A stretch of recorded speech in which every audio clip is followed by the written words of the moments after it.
Esdras, capítulo 3, de 1 a 7. A palavra do nosso Deus diz assim: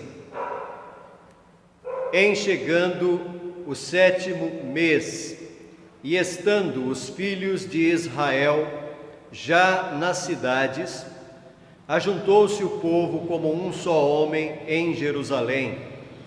Levantou-se Jesua, filho de Josadaque, e seus irmãos, sacerdotes,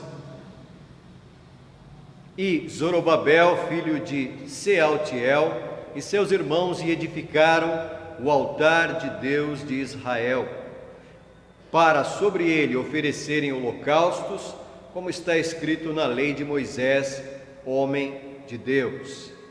Firmaram o altar sobre as suas bases, e ainda que estavam sob o terror dos povos de outras terras, ofereceram sobre ele holocaustos ao Senhor de manhã e à tarde. Celebraram a festa dos tabernáculos, como está escrito, e ofereceram holocaustos diários, segundo o número ordenado para cada dia. E depois disto, o holocausto contínuo e os sacrifícios das festas da lua nova e de todas as festas fixas do Senhor, como também os dos que traziam ofertas voluntárias ao Senhor. Desde o primeiro dia do 7º mês, começaram a oferecer holocaustos ao Senhor. Porém, ainda não estavam postos os fundamentos do templo do Senhor. Deram, pois, dinheiro aos pedreiros e aos carpinteiros, como também comida, bebida e azeite aos sidônios e tírios, para trazerem do Líbano madeira de cedro ao mar, para Jope, segundo a permissão que lhes tinha dado Ciro, rei da Pérsia. Oremos. Santo Deus, somos gratos porque o Senhor é quem nos reúne na Tua presença como parte do Teu povo para adorar o Teu nome, Senhor. A nossa prece, Senhor, é primeiramente de gratidão, porque o Senhor é bom, misericordioso e tem nos sustentado e nos preservado, ó Deus. Somos gratos porque aqui estamos reunidos para ler e receber a instrução da Tua palavra. Abençoa-nos, ó Deus, para que a exposição da Escritura seja trazida com fidelidade, de modo que estejamos atentos, ouvindo a Tua voz através da Tua palavra, recebendo com alegria e gratidão este tão precioso privilégio de podermos receber edificação através da Bíblia Sagrada. Oramos, Senhor, assim no nome do Senhor Jesus, o nosso Salvador. Amém. Meus irmãos, nós temos vivido um tempo de afastamento social, decorrente, todos nós já sabemos, de um problema de saúde que nos obrigou a alterar terrivelmente a nossa rotina. E nesse tempo de afastamento, possivelmente uma das coisas que muitos cristãos puderam perceber é o quão difícil é termos que nos afastar do culto público, comunitário a Deus. Tem sido uma experiência que tem proporcionado para muitos de nós reconhecer ainda mais a importância de sermos igreja, uma experiência que nos faz valorizar ainda mais o privilégio de podermos nos reunir para adorar o nosso Criador. O texto que nós lemos no capítulo 3 do livro de Esdras começa com essa afirmação: Em chegando o 7º dia, estando os filhos de Israel já nas cidades, ajuntou-se o povo como um só homem em Jerusalém. em chegando o 7º mês. Meus irmãos, o 7º mês, no ano litúrgico de Israel, era um mês extremamente importante, porque era o mês no qual eram celebradas 3 grandes festividades: o dia das trombetas, o dia da expiação e a festa dos tabernáculos. Portanto, era um mês muito especial, o 7º mês. E aqui nós temos o relato dos filhos de Israel, que estavam, portanto, reunidos no 7º mês, como um só homem, em Jerusalém. E qual era a finalidade de eles estarem ali juntos? Qual a razão, qual o objetivo daquele ajuntamento? Eles se reuniram para cultuar a Deus juntos, porque a prioridade número 1 de Israel, assim como a prioridade de todo crente e a prioridade da igreja, é oferecer culto a Deus. Essa é a nossa vocação, esse é o nosso chamado. Conforme escreveu o apóstolo Pedro, nós somos chamados para ser sacerdócio santo, a fim de oferecermos sacrifícios espirituais a Deus. As atividades, ou melhor, a atividade essencial de todo aquele que conhece a Deus consiste em ser um adorador de Deus. Primordialmente, antes de qualquer outra coisa, a razão da nossa existência consiste em vivermos para o louvor da glória de Deus. Portanto, à luz destes 3 primeiros versos, e nós vamos destacar nesse texto que lemos apenas os 3 primeiros versos, nós queremos falar nesta manhã a respeito de 3 lições que aprendemos para adorarmos a Deus como igreja. O povo de Israel ajuntou-se como um só homem para adorar a Deus. E qual foi a primeira coisa que eles fizeram quando se reuniram para adorar a Deus? A primeira coisa que eles fizeram foi edificar o altar. É o que diz o verso 2: levantou-se Jesua, filho de Josadaque, e seus irmãos sacerdotes, e Zorobabel, filho de Sealtiel, e seus irmãos, e edificaram o altar do Deus de Israel. Antes mesmo de providenciarem todos os itens necessários para lançar os alicerces da construção do novo templo, conforme está inclusive aqui registrado no verso 7, eles adotaram como prioridade erguer o altar de Deus. E esse era um gesto extremamente significativo. Abraão, no passado, quando peregrinou por estas terras que agora Israel estava, quando ele ainda não tinha a posse dessa terra, peregrinando por essas terras, muitos anos antes desses acontecimentos registrados aqui em Esdras, ele também adorou a Deus, levantando um altar ao Senhor. Quando Abraão esteve nestas terras, a primeira coisa que ele fez foi edificar um altar ao Senhor, e ele cultuou a Deus naquela terra. E esse gesto foi uma declaração do patriarca Abraão acerca da sua fé na promessa do Senhor de que o Senhor daria aquela terra à sua posteridade. Ele não veria o cumprimento da promessa, a sua família e os seus descendentes imediatos não veriam o cumprimento da promessa, somente os seus descendentes mais distantes, praticamente 500 anos ou quase 500 anos depois, é que veriam o cumprimento da promessa da terra prometida a Abraão, ser recebida em posse pelos descendentes de Abraão, pelos filhos de Israel. Mas, meus irmãos, Abraão compreendeu que a concessão daquela terra, na verdade, seria apenas uma amostra, um tipo da concessão de uma terra maior, de um reino maior que o Senhor estava preparando e prometendo. Portanto, como um sinal de que ele creu na palavra de Deus, Abraão edificou um altar para ofertar sacrifícios a Deus.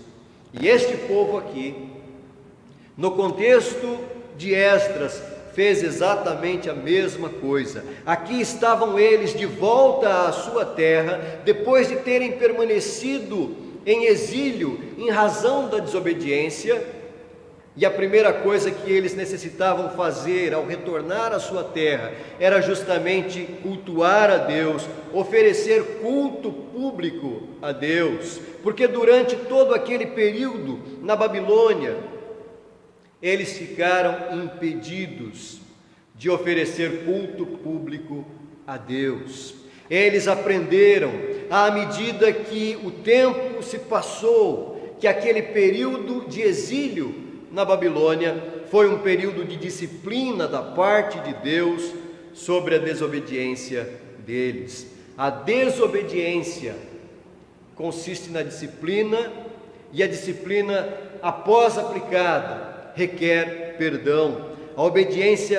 A desobediência precisa de perdão, o pecado precisa de perdão, e eles sabiam muito bem as razões pelas quais Deus mesmo instituiu todo aquele sistema sacrificial na lei de Moisés. Por isso, eles se apressaram em edificar o templo do Deus de Israel. Pela graça de Deus, depois de uma experiência que tem sido um tipo de exílio para nós, o Senhor tem nos permitido retornar ao nosso encontro comunitário para adorarmos a Deus presencialmente juntos. E a primeira coisa que nós precisamos fazer, assim como os filhos de Israel no passado, é edificar o altar de Deus. Evidentemente que o nosso edificar o altar não é no sentido literal. Figuradamente, edificar o altar em nosso contexto como igreja da nova aliança envolve o gesto de uma renovação da nossa disposição em servir a Deus. O Senhor nos reúne como parte do seu povo em um local por Ele mesmo preparado, para que possamos consagrar as nossas vidas no seu altar, na sua presença. Meus irmãos, é motivo de gratidão e alegria o Senhor nos chamar e nos reunir para o culto público.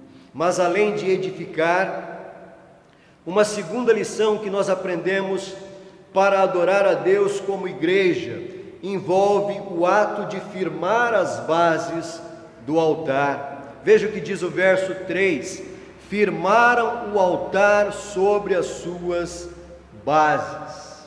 Qual era a finalidade do altar?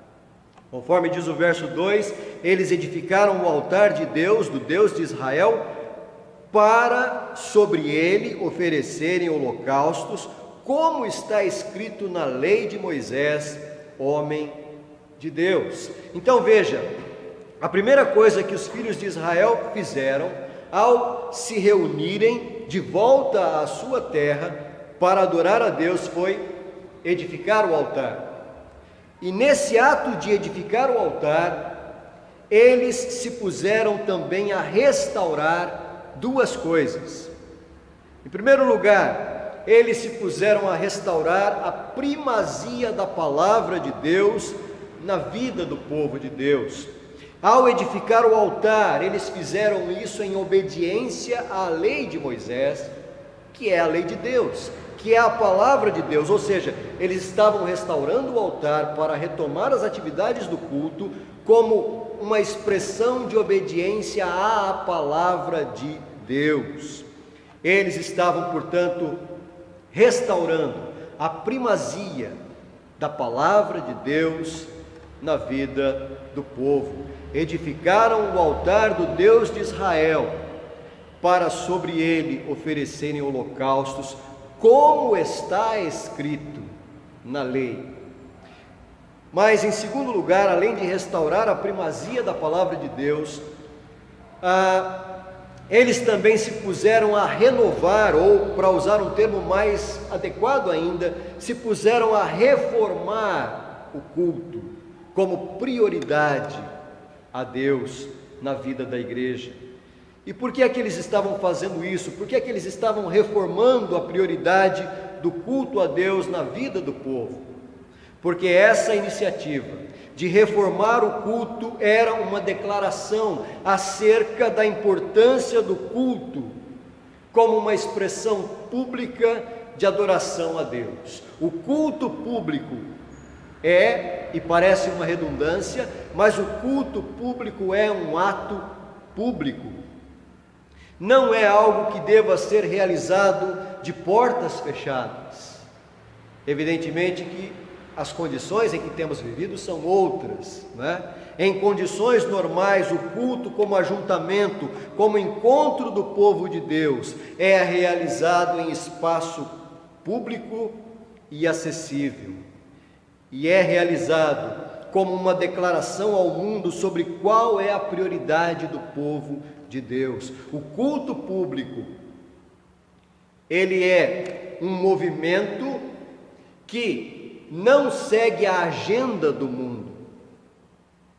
Ele é um movimento que segue o propósito de Deus, porque a agenda do mundo, ela se move em direção contrária a Deus.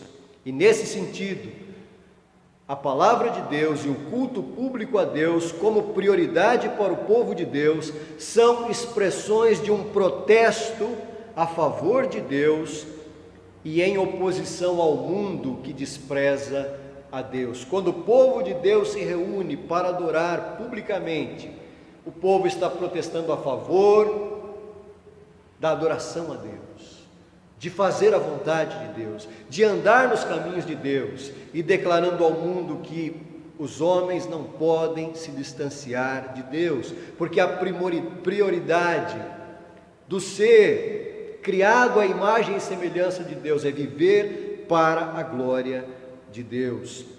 Enquanto a prioridade daqueles que não conhecem a Deus é satisfazer o seu egoísmo e os seus próprios interesses, a prioridade daqueles que conhecem a Deus está no prazer de ouvir, conhecer a vontade de Deus e responder à sua palavra com adoração e gratidão. Nossa vocação, nosso chamado como igreja de Deus é para sermos adoradores de Deus. Nós devemos edificar o altar de Deus, isto é, consagrar a nossa vida ao Senhor. E para isto a palavra de Deus deve ter a primazia em nossa vida.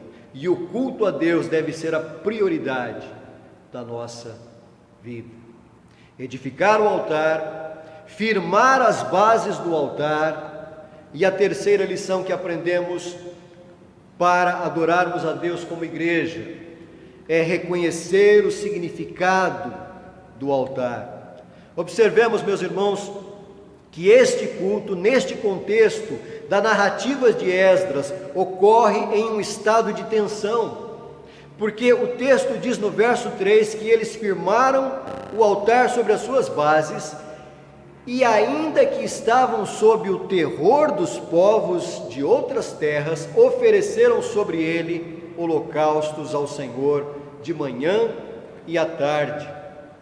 Ainda que estavam sob o terror dos povos de outras terras, ou seja, havia uma ameaça de outros povos ao redor de Israel.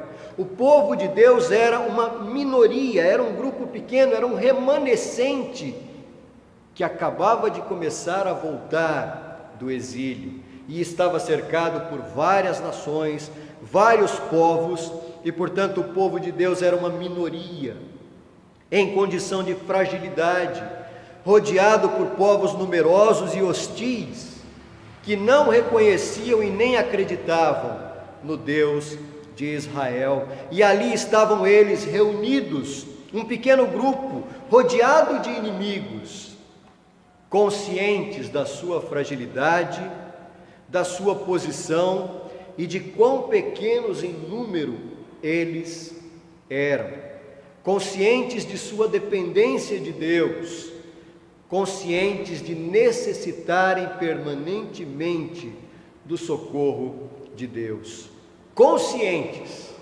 de necessitarem de acesso a Deus. E esse acesso é um acesso que foi prometido por Deus. E a promessa de acesso estava diretamente ligada ao altar, estava diretamente relacionada ao culto a Deus sobre o altar. Porque Deus disse em Êxodo 29: ali virei aos filhos de Israel e habitarei no meio dos filhos de Israel e serei o seu Deus. Ali onde?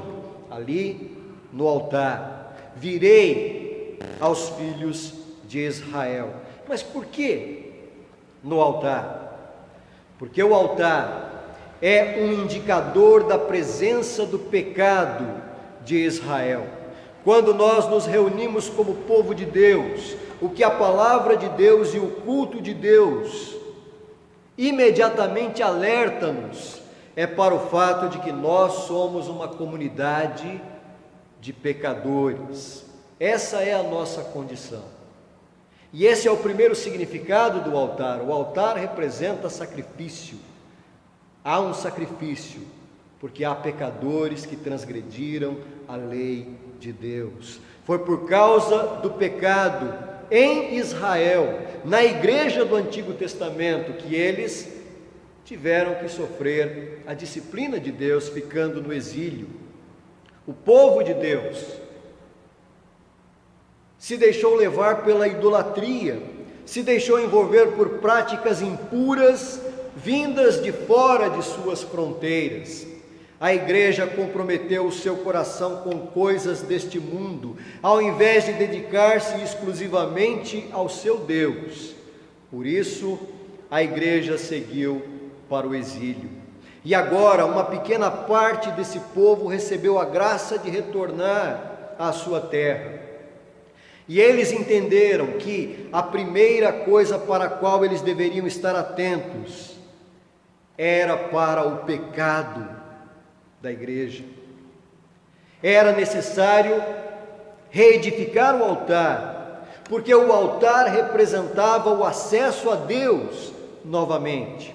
Eles precisavam restaurar o acesso a Deus por meio do sacrifício, porque é por meio do sacrifício que os pecados são perdoados. Agora, o que é importante entendermos é que esse sistema sacrificial foi estabelecido por Deus precisamente para que Israel pudesse lidar com os seus pecados. Porém, aquele sistema era um sistema transitório, era um sistema temporário, era algo que apontava para o futuro. O sacrifício no altar era uma sombra de algo maior que viria no futuro. Para o sacrifício definitivo, que efetivamente removeria os pecados de uma vez por todas. Um sacrifício perfeito estava a caminho para colocar um fim em todos os sacrifícios e ofertas a respeito dos quais nós lemos neste capítulo 3 do livro de Esdras. Agora veja, meus irmãos, que há algo muito interessante aqui no começo deste capítulo 3. Quem foi o responsável por liderar a edificação do altar e o restabelecimento do sacrifício? De acordo com o texto, o homem que liderou essa edificação do altar foi um homem chamado Jesua. Verso 2: levantou-se Jesua, filho de Josadaque, e seus irmãos sacerdotes, e Zorobabel, filho de Sealtiel, e seus irmãos, e edificaram o altar. Portanto, o líder desse movimento era um sacerdote chamado Jesua. Anos mais tarde, aproximadamente 30 anos depois do nascimento de Cristo, ocorreu uma ação que garantiu o fim do sistema sacrificial em Jerusalém. E essa ação foi executada por um outro homem também chamado Jesua. Não o mesmo Jesua aqui de Esdras, capítulo 3, um outro Jesua. No Antigo Testamento, Jesua é um nome que corresponde a Jesus no Novo Testamento. O nome em hebraico, seria Yehoshua, que no Novo Testamento é Jesus no grego. Portanto, Jesua foi aquele que deu início à reedificação do altar para a retomada do culto em Israel, nesse contexto da volta do exílio. Anos mais tarde, Jesus põe fim a todo o sistema sacrificial, porque ele vem como sumo sacerdote e também como Cordeiro de Deus para ser o sacrifício para a remissão dos pecados do povo de Deus de forma completa, perfeita e definitiva. Em outras palavras, este homem que tinha o nome do Messias, Jesua, que significa o Senhor salva, liderou o restabelecimento do sistema sacrificial após o exílio. E outro Jesua, que é Jesus no Novo Testamento, colocou fim no sistema sacrificial através do seu ofertar-se como sacrifício santo, perfeito e agradável a Deus. Ele solucionou de uma vez por todas o problema do pecado, promovendo reconciliação de homens e mulheres com Deus por sua morte e por seu sangue. O que é que isso significa para nós hoje? Isso significa que o culto público da igreja nos dias de hoje é uma declaração ao mundo de que a igreja, a despeito de o seu caráter humano, não é meramente uma sociedade humana. Claro que ela é composta por seres humanos que são frágeis, imperfeitos, pecadores. Essa é a realidade sobre as pessoas que fazem parte da igreja, é a nossa realidade. Uma das razões pelas quais a igreja prega sobre pecado é justamente para não esquecer dos seus próprios pecados. A igreja tem que pregar sobre pecado, porque ela não pode esquecer que ela é composta de pecadores. Quando a igreja abre mão de pregar contra o pecado, ela está caindo no mesmo erro de Israel no passado, podendo se envolver com práticas que são estranhas ao meio do povo de Deus. E nós somos reconciliados com Deus, não por nossas virtudes, por nossas obras, mas somente pela graça de Deus em Cristo Jesus. Portanto, o estabelecimento do culto público diz ao mundo que somos uma sociedade humana, mas isso não é tudo o que somos. Nós somos uma família estabelecida por Deus. Nós somos um povo redimido e reconciliado com Deus e por Deus, porque o nosso Salvador, o Senhor Jesus Cristo, foi o sacrifício no altar da cruz para pagar o preço da nossa dívida diante de Deus, libertando-nos definitivamente da condenação do pecado. Nós, meus irmãos, temos vivido um tempo de afastamento social, mas o Senhor, em sua graça, tem nos permitido a oportunidade de voltarmos gradativamente a nos reunir em culto público para adoração. Cremos que pela misericórdia de Deus, o tempo do nosso exílio está se findando, e o povo de Deus aos poucos deve retornar ao local do seu ajuntamento solene para adorar a Deus. E ao refletir acerca da importância e do valor do culto público a Deus, A Sagrada Escritura que nos lembra que nós precisamos, primeiramente, edificar o altar de Deus. Precisamos consagrar nossas vidas diante do Senhor. Em segundo lugar, nós também precisamos reconhecer que somos frágeis, vulneráveis, cercados por muitos inimigos que tentam nos afastar do nosso Deus. Por isso nós precisamos firmar as bases do altar. E as bases do altar são a centralidade da palavra de Deus na nossa vida e o culto como prioridade para a nossa vida. Buscar o reino de Deus em primeiro lugar. Para sermos verdadeiros adoradores de Deus, nós precisamos compreender o significado do altar. O altar lembra o sacrifício. O altar lembra que Cristo veio a este mundo para sacrificar-se por nós, para nos permitir o acesso a Deus, a reconciliação com Deus, para podermos ser amigos de Deus. E somente temos acesso a Deus porque o nosso Senhor e Salvador Jesus Cristo se entregou em sacrifício, derramando o seu precioso sangue no altar da cruz, para sermos assim reconciliados com o nosso Criador.